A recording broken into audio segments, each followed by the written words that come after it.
Man United ကနဝင်နီးပြကြီး Sir Alex Ferguson က Jose Mourinho ရဲ့ Netflix မှတ်တမ်းရုပ်ရှင်ထဲမှာ2013ခုနှစ်က United ကနေအနားယူခဲ့တဲ့အချိန် Manchester United နီးပြရာထူးကို Mourinho အနေနဲ့လက်ခံဖို့သဘောတူထားပြီးသားလို့သူ့ဘက်ကယုံကြည်ခဲ့ကြောင်းထုတ်ဖော်ပြောကြားခဲ့ပါတယ်။ Sir Alex ရဲ့ပြန်ပြောပြချက်အရတနေ့ညနေခင်းမှာ Mourinho ကသူစီဖုန်းဆက်လာခဲ့ပြီးစိတ်လှုပ်ရှားနေတဲ့အတန်နဲ့ပြောခဲ့တယ်လို့ဆိုပါတယ်။ Jose ကကျွန်တော်ကိုဖုန်းဆက်ပြီး Alex ရေကျွန်တော်ဒါကိုမလုပ်နိုင်တော့ဘူး Chelsea ကိုဂရီးစကားပေးထားပြီးသားလည်းဖြစ်တယ်။အဲ့ဒီဂရီးကိုကျွန်တော်မဖြတ်နိုင်တော့ဘူးလို့ဖုန်းထဲကနေပြောသွားခဲ့တယ်ဆိုပြီး Sir Alex Ferguson ကပြန်လည်ပြောပြခဲ့ပါတယ်။တစ်ဆက်တည်းမှာပဲ Jose Mourinho ကဘာကြောင့်ဒီဆုံးဖြတ်ချက်ကိုချခဲ့တယ်လဲဆိုတာအသေးချာရှင်းပြခဲ့ပြီး Ferguson အနေနဲ့တော့အဲ့ဒီကြောင့်ပြချက်ကိုနားလည်ပေမဲ့အဲ့ဒီချိန်ကအလွန်စိတ်ပြတ်ခဲ့ရကြောင်းဝန်ခံပြောဆိုခဲ့ပါတယ်။အခုလိုဖွင့်ရချက်ကြောင့်2013ခုနှစ်မှာ Sir Alex အနားယူပြီးနောက် Manchester United ရဲ့အနီးပြသစ်ဖြစ်လာနိုင်ခဲ့သူဟာ David Moyes မဟုတ်ဘဲ Jose Mourinho လည်းဖြစ်နိုင်ခဲ့တယ်ဆိုတဲ့အကြောင်းအရာတစ်ခုပေါ်ထွက်လာခဲ့ပါတယ်။ Mourinho ဟာနောက်ဆုံးမှာ Chelsea ကိုပြန်လည်ကင်တွယ်ဖို့ရွေးချယ်ခဲ့ပြီး Manchester United ကတော့ David Moyes ကိုသာနီးပြဖြစ်ခန့်အပ်ခဲ့တာပါ။ Jose ကိုယ်တိုင်ကတော့2016ခုနှစ်ရောက်မှသာ Manchester United နီးပ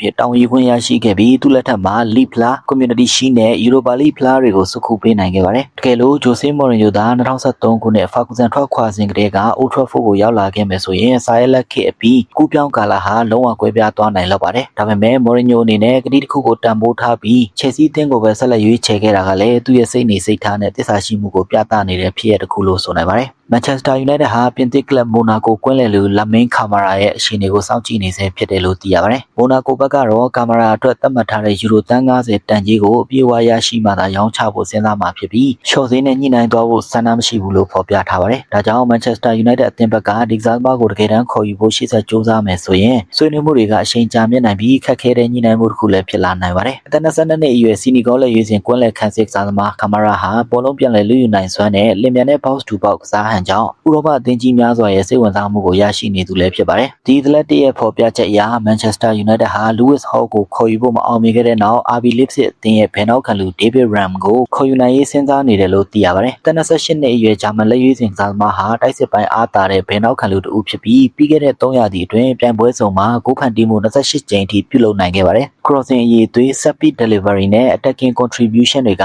David Ram ရဲ့ကြီးမားဆုံးအားသာချက်တွေထဲမှာပါဝင်ပါတယ်။လက်ရှိမှာတော့ Ram ရဲ့စာချုပ်သက်တမ်းဟာနောက်ဆုံးနှစ်ထဲရောက်ရှိနေပြီးခေါ်ယူမယ်ဆိုရင်ပေါင်34တန်းအောက် release clause တစ်ခုရှိနေတယ်လို့သတင်းတွေကဖော်ပြကြပါတယ်။ဒါကြောင့်ဈေးကွက်အခြေအနေအရကြည့်မယ်ဆိုရင်အတွေ့အကြုံရှိဂျာမန်လက်ရွေးစင်တူကိုအဲ့ဒီဈေးနှုန်းနဲ့ရနိုင်တာကတင့်တော်တဲ့ရွေးချယ်မှုတစ်ခုလည်းဖြစ်ကောင်းဖြစ်နိုင်ပါတယ်။ပေါင်34တန်းအောက်ပမာဏလောက်နဲ့ David Ram ကိုခေါ်နိုင်မယ်ဆိုရင်ကောင်းမွန်တဲ့အပြောင်းအရွှေ့တစ်ခုလို့ယူဆလို့ရပါတယ်။ Premier League တွေ့ကြုံမရှိပေမဲ့ Bundesliga မှာနှစ်ပေါင်းများစွာကစားပြထားပြီးသူ့ရဲ့ assist record ကလည်းစိတ်ဝင်စားဖို့လွန်ကောင်းနေပါတယ်။ United အနေနဲ့ဘယ်ချမ်းတိုက်စစ်ကနေ quality crossing နဲ့ chance creation တွေပုံမလိုအပ်နေတဲ့ဆိုရင် David Ram ကချက်ချင်းကြိုးပြုနိုင်တဲ့ကစားသမားမျိုးပါ။ဒါပေမဲ့ဒီကစားသမားရဲ့လက်ရှိအသက်အရွယ်အရအနာဂတ်မှာ resale value ပြန်ရနိုင်မဲ့အခြေအနေမရှိတာကိုလည်းထည့်သွင်းစဉ်းစားရပါမယ်။ United နောက်ခံလူ Matthias Delia ဟာနောက်ကျောတန်ရာခွဲစိတ်ကူတာမှုပြီးတဲ့ကပြန်လည်သက်သာရေးစီစဉ်တွေကိုဆက်လက်လှုပ်ဆောင်နေပြီးလက်ရှိမှာတော့ Manchester United အသင်းနဲ့တူ Ireland ခီးစဉ်မှာပူးပေါင်းလိုက်ပါခဲ့ပါတယ်။ Michael Carrick ကဒီခီးစဉ်အတွင်းအသင်းသားအားလုံးကိုအတူတကွရှိနေစေခြင်းပြီးအသင်းပေါ်အချင်းချင်းခင်မင်ရင်းနှီးမှုပိုရရှိစေဖို့စီစဉ်တချို့လည်းပြုလုပ်သွားဖို့ရှိတယ်လို့သိရပါတယ်။ဒါကြောင့်ဒီလက်ဟာဒဏ်ရာကနေအပိသက်ပြန်လည်မကောင်းမွန်သေးပေမဲ့အသင်းပေါ်တွေနဲ့တူအချိန်ဖြုံးပြီး Manchester United ရဲ့ပတ်ဝန်းကျင်မှာဆက်လက်ပါဝင်နေဖို့နဲ့စိတ်သက်ကြွလန်းဆန်းစေဖို့ကိုနီးပြ Michael Carrick ဘက်ကရည်ရွယ်ထားတာပါ။ Carrick ရဲ့ဒီဆုံးဖြတ်ချက်ကဒီလက်ရဲ့စိတ်ပိုင်းဆိုင်ရာအခြေအနေကိုထိမ့်သိမ်းပေးနိုင်တယ်လို့ပြန်လည်ကြန့်ခိုင်လာချိန်မှာလည်းအသင်းကစားသမားစုဖွဲ့တွေကိုလှည့်မြဲစွာပြန်လည်ဝင်ရောက်လာနိုင်ဖို့အထောက်အကူဖြစ်စေမယ်လို့ယူဆထားကြောင်းသိရပါတယ်။ Matthias Delia ဟာ Manchester United ရဲ့အရေးကြီးတဲ့နောက်ခံလူတစ်ဦးဖြစ်တာကြောင့်အသင်းဘက်ကလည်းသူ့ရဲ့ဒဏ်ရာကနေပြန်လည်သက်သာရေးလုပ်ငန်းစဉ်ကိုအလွန်ဂရုစိုက်နေပြီးအလင်းစလိုပြန်ကစားစေဖို့မရှိသေးဘူးလို့ဆိုပါတယ်။ The Sun သတင်းစာရဲ့ဖော်ပြချက်အရ Manchester United နဲ့ Arsenal အသင်းတို့ဟာ Inter Milan လူငယ်တိုက်စစ်မှု Esposito ကိုစိတ်ဝင်စားနေကြတယ်လို့သိရပါတယ်။အသက်21နှစ်အရွယ်အီတလီလက်ရွေးစင်လူငယ်တိုက်စစ်မှုကိုနှစ်သင်းစလုံးက pre-season ကာလအတွင်း scouting ဖွဲ့တွေဆေးလုပ်ပြီးတွားရောက်စောင့်ကြည့်ခဲ့ကြတယ်လို့ဆိုပါတယ်။ Arsenal အသင်းဘက်ကတော့လွန်ခဲ့တဲ့လအတော်ကြာကတည်းကဒီကစားသမားကိုစောင့်ကြည့်နေခဲ့တာဖြစ်တယ်လို့လည်းသတင်းတွေကဖော်ပြထားကြပါတယ်။ Inter Milan အသင်းအနေနဲ့သူတို့ရဲ့ဒီလူငယ်ကစားသမားကိုလုံးဝရောင်းချသွားမှာမဟုတ်ဘူးလို့ထုတ်ဖော်ပြောကြားထားခဲ့ပေမဲ့လည်းကလပ်အသင်းတွင်းတာဝန်ရှိသူတွေကြားမှာတော့ပေါင်သန်း80အထက်ရရှိရင်ရောင်းချဖို့စဉ်းစားသွားနိုင်ခြေရှိတယ်ဆိုပြီး The Sun ကဖော်ပြထားတာပါ။ Esposito ဟာအရက်မောင်းကောင်းပြီး physical battle တွေမှာအားသာသလို goal scoring ပိုင်းမှာလည်း natural instinct ရှိထားတဲ့လူငယ်တိုက်စစ်မှုတစ်ဦးဖြစ်သတ်မှတ်ခံထားရပါတယ်။အခြားတစ်ဖက်မှာကစားသမားကိုယ်တိုင်က Premier League ကိုပြောင်းရွှေ့ကစားဖို့စိတ်ဝင်စားမှုရှိနေတယ်ဆိုတဲ့သတင်းချို့လည်းထွက်ပေါ်နေပါတယ်။ Esposito ကရေသွေးရှိတဲ့လူငယ်တိုက်စစ်မှုတစ်ယောက်ဖြစ်ပေမဲ့ပေါင်သန်း80အထက်ဆိုတဲ့ပမာဏကတော့လွန်မြင့်မားတဲ့ပြောင်းရွှေ့ခြေတစ်ရပ်ပါ။ Manchester United အသင်းဟာအခုနောက်ပိုင်းမှာလူငယ်ကစားသမားတွေရဲ့ potential တစ်ခုတည်းပေါ်အခြေခံပြီးအလွန်ကြီးမားတဲ့ငွေပမာဏမျိုးသုံး ဆွဲတာကိုသတိထားလှုပ်ဆောင်လာတဲ့အတွက်ကျွန်တော်အနေနဲ့တော့ဒီသတင်းကိုလောလောဆယ်စောင့်ကြည့်ရမယ့် rumors အဆင့်ပဲရှိသေးတယ်လို့ထင်ပါတယ် BBC Sport ရဲ့သတင်းတောက် Sami Mokbe ရဲ့ဖော်ပြချက်အရ Manchester United ဟာ Leicester City လူငယ်ကျယ်ဝန်း Lewis Pay ကိုခေါ်ယူနိုင်ဖို့ဆွေးနွေးမှုတွေလှုပ်ဆောင်နေတယ်လို့သိရပါတယ်အသက်16နှစ်အရွယ်ကစားသမား Lewis Pay ကိုအင်္ဂလန်ဘောလုံးလောကမှာတော့လားလာအကောင်းဆုံးလူငယ် talent player တွေတကတူဖြစ်သတ်မှတ်ထားကြပြီး Manchester United ရဲ့ scouting department ကလည်းအချိန်တော်ကြာကတည်းကစောင့်ကြည့်နေကြတာဖြစ်တယ်လို့ဆိုပါတယ်လက်ရှိ Manchester United ဟာပထမအသင်းကြီးကိုအားဖြည့်ရုံသာမကအနာဂတ်အတွက်အကောင်းဆုံးလူငယ်ကစားသမားတွေစုဆောင်းဖို့ကိုလည်းစတိုက်ဆိုသလိုအအောင်ဆိုင်လှုပ်ဆောင်လာနေတာပါတိုင်နန်တော့ပစင်နဲ့ Christian Orozco တို့လိုလူငယ်ကစားသမားတွေကိုခေါ်ယူခဲ့ပြီးနောက်မှာပဲ Lewis Pay ကိုပါထပ်မံအားဖြည့်ခေါ်ယူလိုက်နိုင်ရင် Carrington ရဲ့အနာဂတ်လူငယ်အင်အားကိုတေချာပေါက်ပုံမှုအားကောင်းသွားစေမှာဖြစ်ပါတယ် United အသင်းရဲ့လူငယ်စီမံကိန်းမှာအရေးသွင်းမြင့်လူငယ်တွေကိုစောစီးစွာခေါ်ယူစုဆောင်းပြီး Academy ကနေတစ်ဆင့်မှာပထမအသင်းကြီးထိတက်လန်းနိုင်အောင်ဖန်တီးပေးတဲ့မူဝါဒကိုဆက်လက်အသုံးပြုသွားအောင်မဲ့အနေအထားကိုလည်းမြင်ရပါတယ်လက်ရှိအချိန်မှာတော့ပြောင်းရွှေ့အတွက်ဆွေးနွေးမှုတွေဆက်လက်ပြုလုပ်နေဆဲဖြစ်ပြီးအသေးစိတ်အချက်လက်တွေကိုမသိရှိရသေးပါဘူးဒါပေမဲ့ Sami Mokbe လိုယုံကြည်စိတ်ချရတဲ့ BBC သတင်းတောက်တူကဖော်ပြလာတာကြောင့်ဒီသတင်းရဲ့ယုံကြည်စိတ်ချရမှုကအတော်လေးမြင့်မားတယ်လို့ဆိုနိုင်ပါတယ် Lewis Pay ဟာအခုချက်ချင်းပထမအသင်းကြီးစီရောက်လာမဲ့ကစားသမားမျိုးမဟုတ်နိုင်ပေမဲ့အနာဂတ်လူငယ်စီမံကိန်းအတွက်စောင့်ကြည့်တဲ့သတင်းတစ်ပုဒ်ဖြစ်ပါတယ် Manchester United ရဲ့လက်ရှိလစာအများဆုံးကစားသမားဖြစ်တဲ့ Marcus Rashford ဟာတပတ်လောက်ခ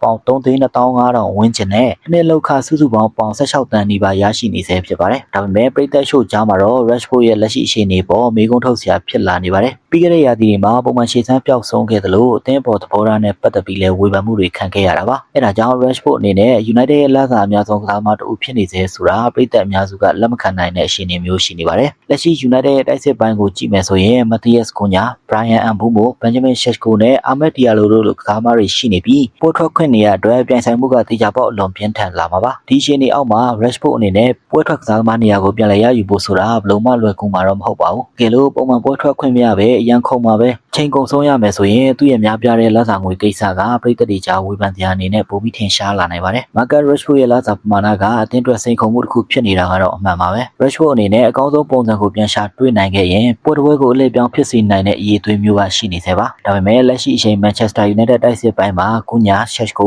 Mbeumo နဲ့ Ahmed တို့ရဲ့ရှေ့စွမ်းတွေနဲ့နှိုင်းယှဉ်ရင် Rashford ဘက်ကမဖြစ်မနေသက်သေပြဖို့လိုအပ်နေတာကလည်းအမှန်ပဲဖြစ်ပါတယ် Manchester United မြို့သမီးအသင်းဟာနီးပြသစ်ဖြစ် Eva Olic ကိုတရားဝင်ခန့်အပ်လိုက်ပြီးဖြစ်ပါတယ်စပိန်နိုင်ငံသူနီးပြ Eva Olic ဟာအသက်40အရွယ်ရှိပြီး UEFA Pro License ရရှိထားသူဖြစ်တယ်လို့ယခင်ကလည်း Head အမျိုးသမီးအသင်းကိုတာဝန်ယူခဲ့သူဖြစ်ပါတယ် Eva Olic ဟာ Head Women Team ရဲ့အောင်မြင်မှုအမြင့်ဆုံးကာလတစ်ခုကိုဖန်တီးပေးနိုင်ခဲ့ပြီးအသင်းသမိုင်းတစ်လျှောက်ပထမဆုံး Scotland မျိုးသမီး Premier League Champion ဆုရရှိအောင်စွမ်းဆောင်ပေးခဲ့ပါတယ်သူမဟာ 3-5-2 ကစားကွက်ကိုပုံမသုံးပြလေရှိပြီးဘောလုံးပိုင်ဆိုင်မှုကိုအခြေခံတဲ့ကစားဟန်ပြိုင်ဘက်ကိုဖိအားပေးလွှမ်းမိုးထားလေရှိတဲ့ကစားပုံနဲ့တစ်ချိန်တည်းမှာပဲလူငယ်ကစားသမားတွေအတွက်ဖွံ့ဖြိုးတိုးတက်ရေးကိုလည်းအထူးလေးထားဆောင်ရွက်တတ်တဲ့နည်းပြတစ်ဦးဖြစ်လူသိများတာပါ Manchester United မျိုးသမီးအသင်းဟာနည်းပြ Max Cannon ထွက်ခွာသွားပြီးနောက်အခုလိုစပိန်နည်းပြ Eva Olic ကို2018ခုနှစ်ထိစာချုပ်ချုပ်ဆိုလိုက်ပြီးလိုအပ်လာရင်နောက်ထပ်အပိုတစ်နှစ်သက်တမ်းတိုးခွင့်လည်းပါဝင်ထားတယ်လို့သိရပါတယ် Eva Olic ကိုယ်တိုင်ကလည်း Manchester United ကိုရောက်ရှိလာတာဟာသူမရဲ့အိမ်မက်တွေအကောင့်ထဲပေါ်နိုင်ခဲ့တာဖြစ်ပြီးအသင်းဘက်ကနီးပြရာထူးအတွက်ဆက်သွယ်လာချိန်မှာသူမအနေနဲ့ရှက်ရှင်းလက်ခံခဲ့တယ်လို့ဆိုပါတယ်